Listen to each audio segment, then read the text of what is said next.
Bismillahirrahmanirrahim. Assalamualaikum warahmatullahi wabarakatuh. Terima kasih sebelumnya sudah berkunjung ke channel YouTube saya.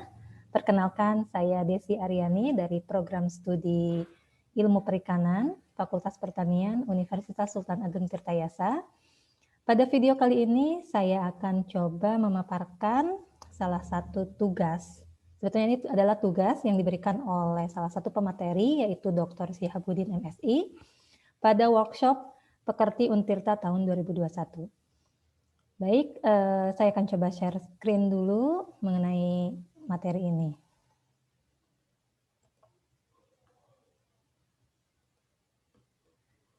Baik, teman-teman, ini adalah salah satu materi yang telah diberikan oleh Dr. Syihabuddin. Sebelum kita masuk ke materi, seperti kita ketahui bersama, tugas dosen adalah melakukan Tridharma perguruan tinggi, yaitu pendidikan, penelitian, dan juga pengabdian kepada masyarakat. Nah, salah satu dari tugas tersebut yaitu melakukan pendidikan. Di sini adalah salah satu pendidikan yaitu pengembangan bahan ajar. Nah, apa sebetulnya tujuan dari pengembangan bahan ajar? Yaitu kita harus melakukan pengembangan agar situasi pembelajaran itu akan terus berada pada secara dinamis dan tercapainya tujuan pembelajaran.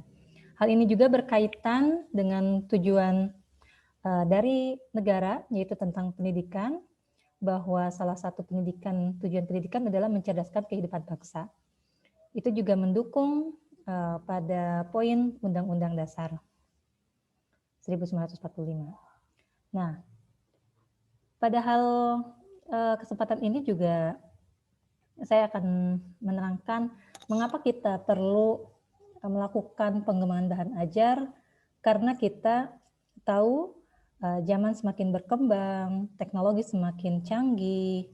Nah, hal ini juga harus disesuaikan dengan kebutuhan di lingkungan pendidikan. Ketika kita akan memulai perkuliahan di kelas, alangkah baiknya juga kita sebagai tenaga pendidik yang profesional harus memahami apa yang akan kita jelaskan kepada mahasiswa. Selain itu juga bagaimana karakteristik dan pesan pembelajaran yang akan kita sampaikan itu mudah dipahami oleh mahasiswa. Dan bagaimana juga caranya kita berinteraksi dengan mahasiswa ketika kita menyampaikan suatu materi pada mata kuliah tertentu, sehingga mahasiswa tersebut bisa memahami apa yang telah kita sampaikan. Kemudian kita juga harus mengetahui situasi kelas, apakah kelas ini satu kelas itu penuh bisa memahami isi materi yang telah kita sampaikan atau tidak. Nah, alangkah baiknya juga ketika kita mau mengukur apakah mahasiswa tersebut memahami atau tidak materi yang telah kita sampaikan, kita harus memberikan evaluasi adalah untuk mengukur bagaimana mahasiswa tersebut paham atau tidaknya. Kita bisa berikan tugas, kuis, ataupun nanti di akhir ada UTS ataupun UAS. Nah, sebetulnya tujuan pengembangan bahan ajar ini juga mendukung kurikulum yang berada di lingkungan kampus ya, di perguruan tinggi. Nah, tujuan pengembangan bahan ajar ini tentu yang pertama adalah menyediakan bahan ajar yang sesuai dengan tuntutan kurikulum. Yang kedua, itu adalah menyediakan bahan ajar dengan mempertimbangkan kebutuhan peserta didik. Jadi, bagaimana peserta didik itu bisa menangkap materi yang kita berikan, gitu ya. Yang ketiga, membantu peserta didik memperoleh alternatif bahan ajar selain buku teks. Karena bisa jadi pada zaman sekarang semua serba canggih di era digital 4.0, semua bisa mengakses internet gitu ya. Kita bisa bedakan antara mahasiswa zaman dulu dengan mahasiswa sekarang. Mahasiswa zaman dulu mungkin terbatas untuk mengakses internet. Mereka lebih banyak datang ke perpustakaan, kemudian membaca textbook, mengkopinya, menyalin di dalam sebuah notebook gitu ya. Tetapi beda dengan zaman sekarang. Semua mahasiswa hampir dipastikan mereka memiliki tablet, Android gitu ya, yang mudah mengakses semua materi-materi yang sebetulnya kita telah sampaikan di kelas. Nah, ini juga sangat memudahkan, tidak hanya untuk mahasiswa, tetapi juga untuk dosen. Itu kita harus terbuka dengan adanya teknologi, gitu. Dan yang keempat adalah memudahkan dalam melaksanakan pembelajaran. Ketika kita memberikan pelajaran di kelas, kita biasanya tergantung pada slide PowerPoint. Nah, hal ini juga sebetulnya memudahkan mahasiswa gitu ya, sebelum mereka membaca buku yang telah kita rekomendasikan, tapi kita meringkasnya dengan sedemikian rupa dalam bentuk PowerPoint, karena poin-poin saja yang kita berikan kepada mereka.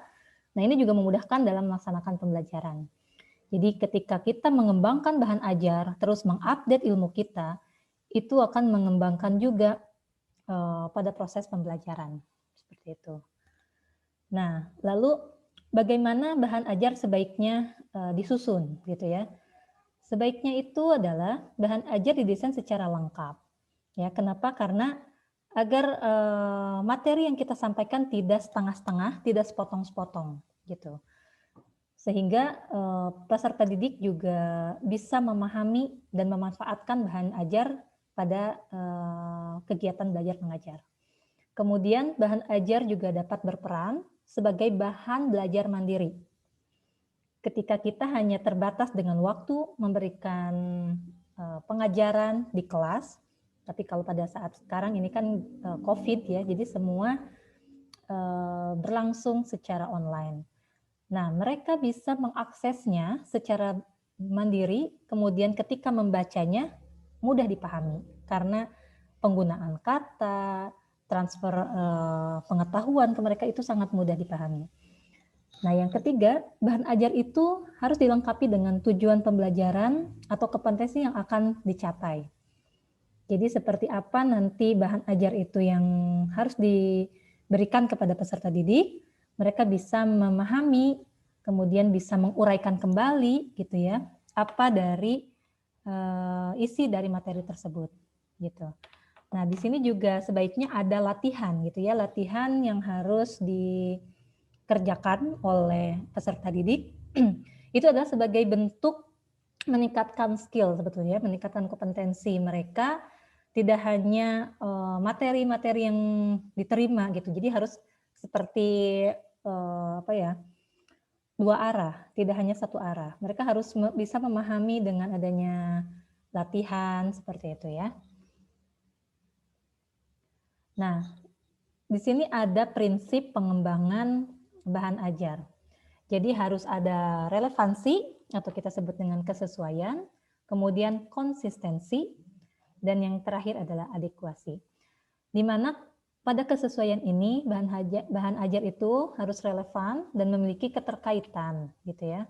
Nah, konsistensi ya, yaitu keajegan jadi antara bahan ajar yang harus dikuasai oleh mahasiswa gitu ya, dan yang bahan ajar yang harus diajarkan meliputi 4 macam seperti itu. Dan yang terakhir adalah adekuasi. Di sini cukup memadai dalam membantu mahasiswa menguasai CP yang diajarkan. Bahan ajar juga tidak boleh terlalu sedikit dan tidak boleh terlalu banyak. Kenapa ditekankan di sini tidak boleh terlalu sedikit? Agar informasi yang diterima oleh peserta didik itu tidak setengah-setengah gitu ya. Dan kalau terlalu banyak juga tidak mendidik peserta didik gitu ya atau mahasiswa untuk mengeksplor gitu ya, mengeksplor bahan yang lain. Jadi tidak hanya terpatok pada materi yang kita sampaikan. Mereka harus inisiatif mencari informasi lainnya gitu, agar tidak tidak terpatok pada bahan yang kita berikan. Nah, kemudian di sini adalah langkah pemilihan ya. Langkah pemilihan di sini kita mengidentifikasi CP yang menjadi acuan atau rujukan pemilihan bahan ajar. Kemudian mengidentifikasi jenis-jenis materi bahan ajar. Kita harus mengidentifikasi jenis-jenis materi bahan ajar ini karena tidak semua, misalkan materi ini dimasukkan ke sini, semua dimasukkan ke sini menjadi satu. Kita harus menyesuaikan sesuai dengan mata kuliah yang diajarkan. Tidak semua materi kuliah itu di semuanya jenis bahan ajarnya itu dimasukkan. Jadi disesuaikan dengan kebutuhan pada pembelajaran di kelas. Kemudian memilih bahan ajar yang relevan, yang telah teridentifikasi. Setelah kita mengidentifikasi, kemudian kita memilih bahan apa saja yang relevan atau yang sesuai gitu ya. Nah, baru yang terakhir adalah memilih sumber bahan ajar.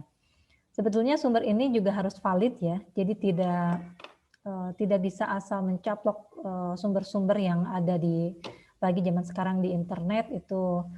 Kalau kita bisa melihat blog itu tidak sesuai siapa yang membuat, siapa yang sumber yang validnya.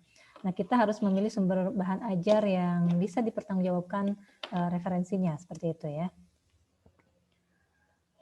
Nah, kemudian sebetulnya kita juga harus tahu ya cakupan isi bahan ajar itu.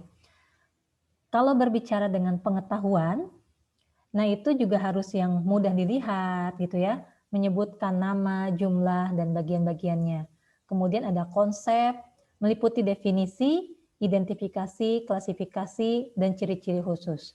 Kemudian juga ada prinsip. Di sini ada penerapan dalil, hukum, lalu rumus. Kemudian kita juga harus mengetahui langkah-langkah dalam mengerjakan sesuatu secara urut. Nah, kemudian kita juga dituntut untuk terampil, ya. Terampil dalam apa? Terampil dalam mengembangkan ide. Jadi tidak hanya monoton mengajarkan satu materi dari A sampai Z, tapi kita juga harus mengembangkan ide bagaimana mahasiswa itu bisa menangkap apa yang kita sampaikan. Entah itu kita tambahkan video di situ ya, diselingi dengan video, atau kita tambahkan gambar-gambar yang menarik, sehingga ketika mahasiswa itu di kelas merasa ngantuk atau merasa bosan atau konsentrasinya hilang, kita bisa keluarkan ide-ide kita yang bisa membangkitkan gitu ya semangat mahasiswa di kelas.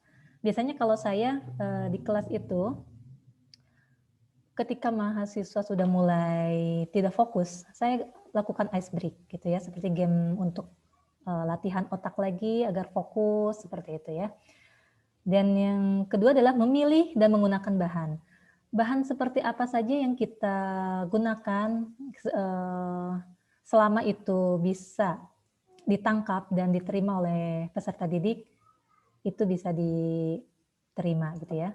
Menggunakan peralatan dan teknik kerja. Tentu saja ketika kita melakukan pembelajaran gitu ya, memberikan bahan ajar kita seperti pada kondisi saat ini kita bisa menggunakan aplikasi Zoom, Zoom Meeting, Google Meet dan lain halnya ya.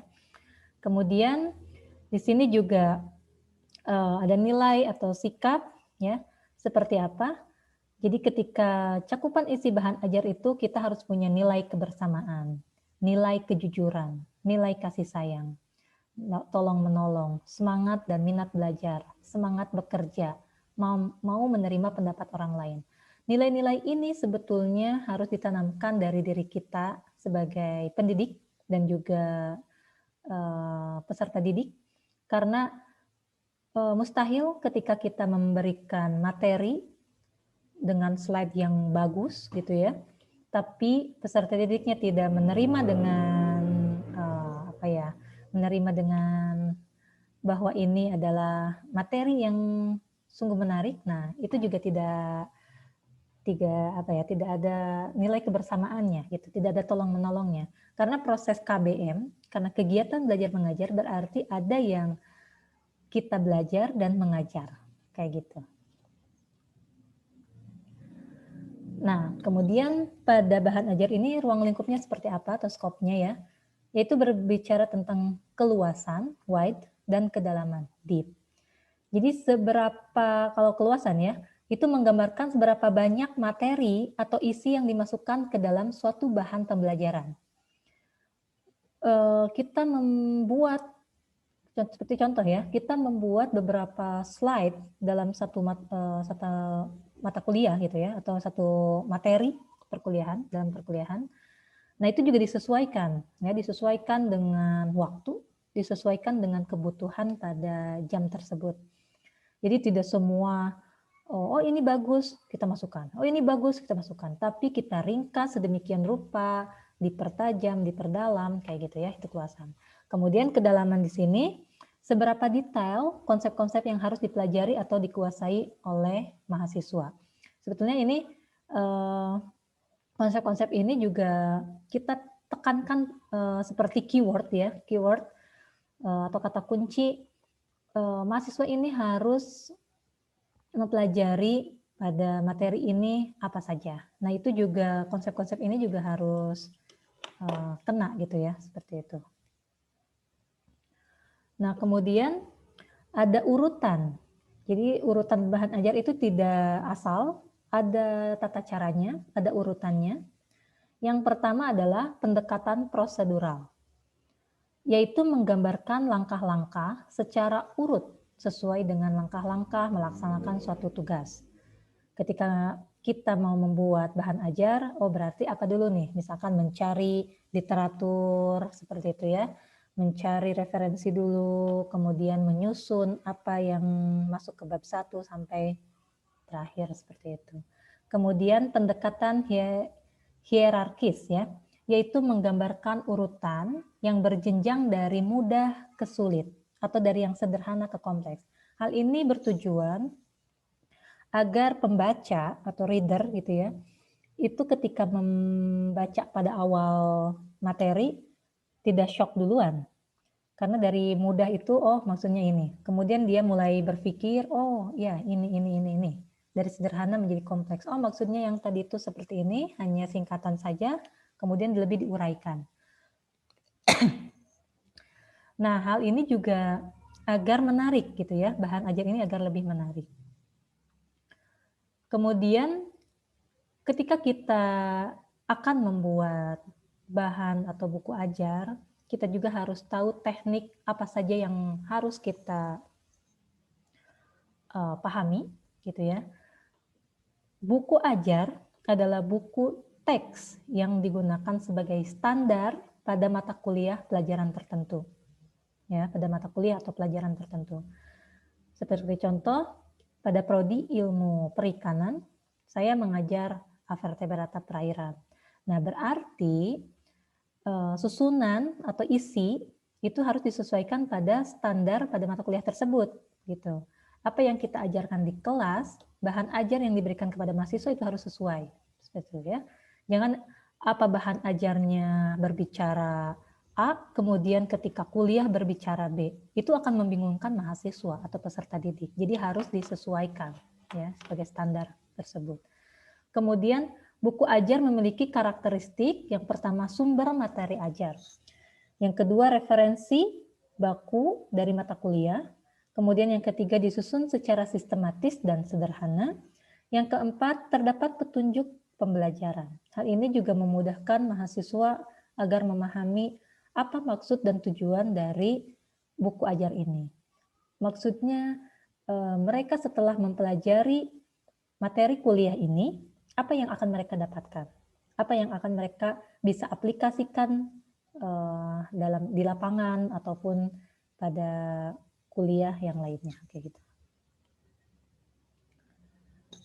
Nah, di sini juga ada beberapa informasi gitu ya. Buku ajar di sini ada keamanan nasional. Keamanan nasional ini berupa apa?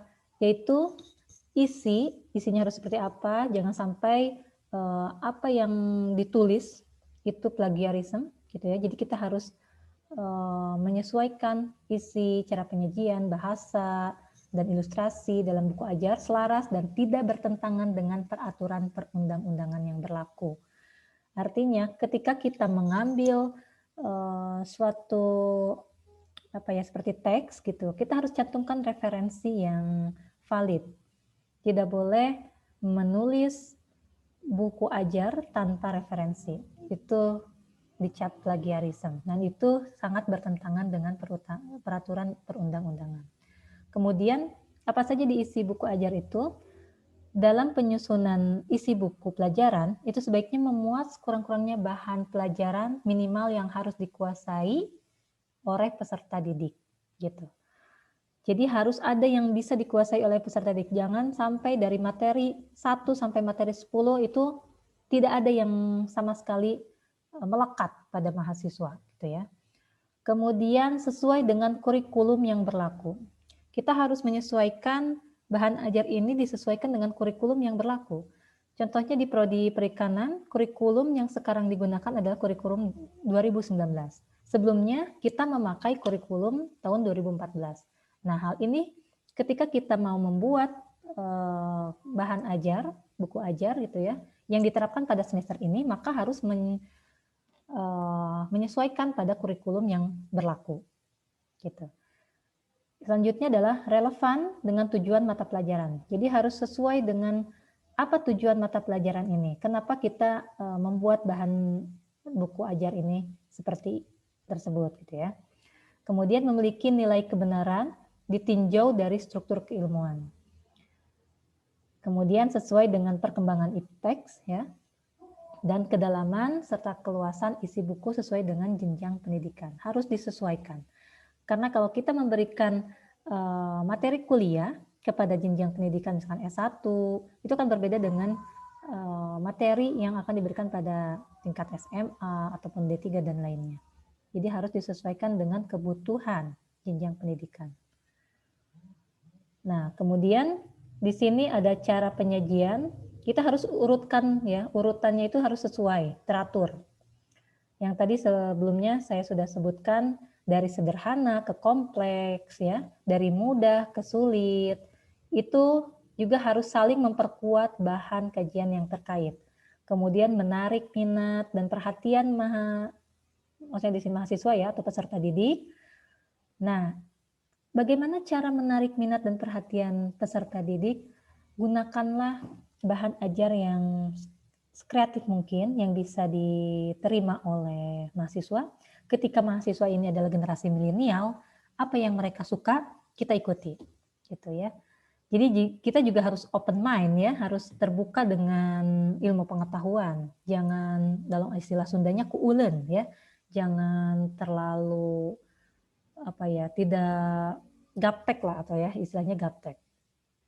Nah, kita juga harus mengenal secara lebih dekat apa sih yang bisa menarik peserta didik ini. Oh, ternyata peserta ini lebih suka yang nuansanya video, audio gitu ya. Tidak hanya melulu teks, karena kalau teks itu jujur aja, kalau saya juga merasa bosan kayak gitu ya. Nah, di sini juga perlu ide kreatif dari seorang pendidik gitu ya. Nah, kemudian menantang dan merangsang peserta didik untuk mempelajari buku. Kita bisa sebelum mulai perkuliahan menanyakan dulu apa materi hari ini, apa materi yang akan kita sampaikan hari ini, yaitu dengan sebelumnya mahasiswa harus membaca terlebih dahulu buku yang sesuai dengan materi yang akan kita bahas pada hari ini. Jadi mahasiswa ditekankan membaca terlebih dahulu sebelum perkuliahan dimulai. Hal itu juga bisa meningkatkan keingintahuan mahasiswa sebelum mulai perkuliahan, karena nanti biasanya di kelas saya suka tanya-tanya satu persatu mahasiswa gitu ya. Apa maksud dari kata ini, apa maksud dari materi ini. Nah, itu juga akan meningkatkan keingintahuan atau merangsang peserta didik untuk mempelajari buku. Nah, kemudian selanjutnya adalah pengorganisasian dan sistematika penulisan dengan memperhatikan aspek kemampuan peserta didik, gitu. Jadi kita harus mengetahui gitu ya pengorganisasian dan sistematikanya.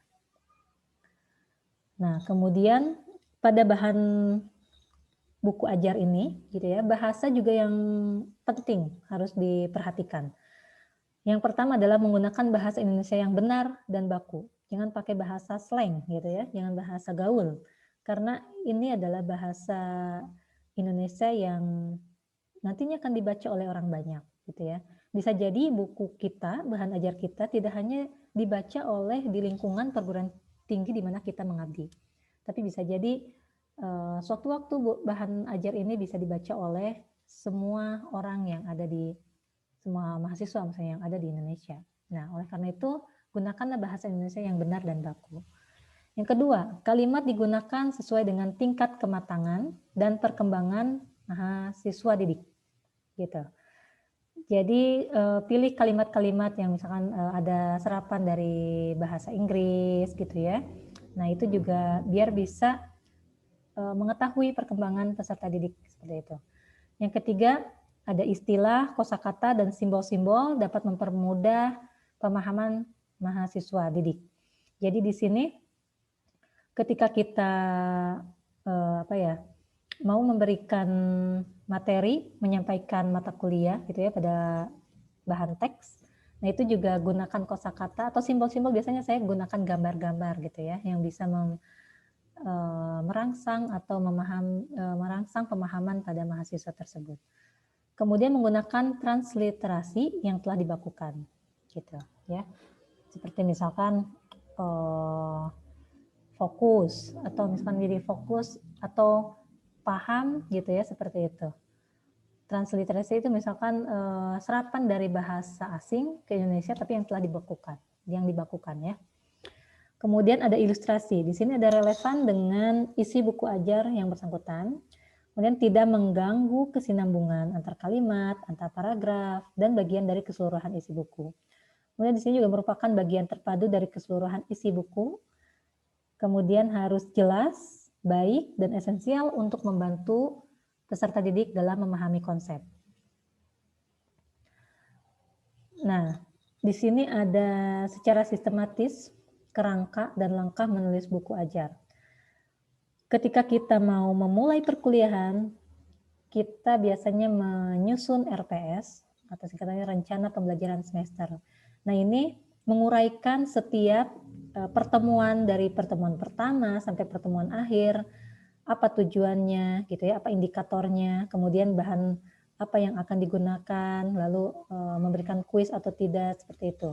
Jadi lebih pada konsep di sini sebagai acuan proses pembelajaran mata kuliah.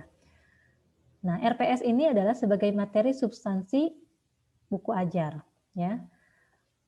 Ini biasanya juga untuk melihat tujuan yang ingin dicapai pada mata kuliah tersebut. Kemudian juga mulai menyusun outline, ya.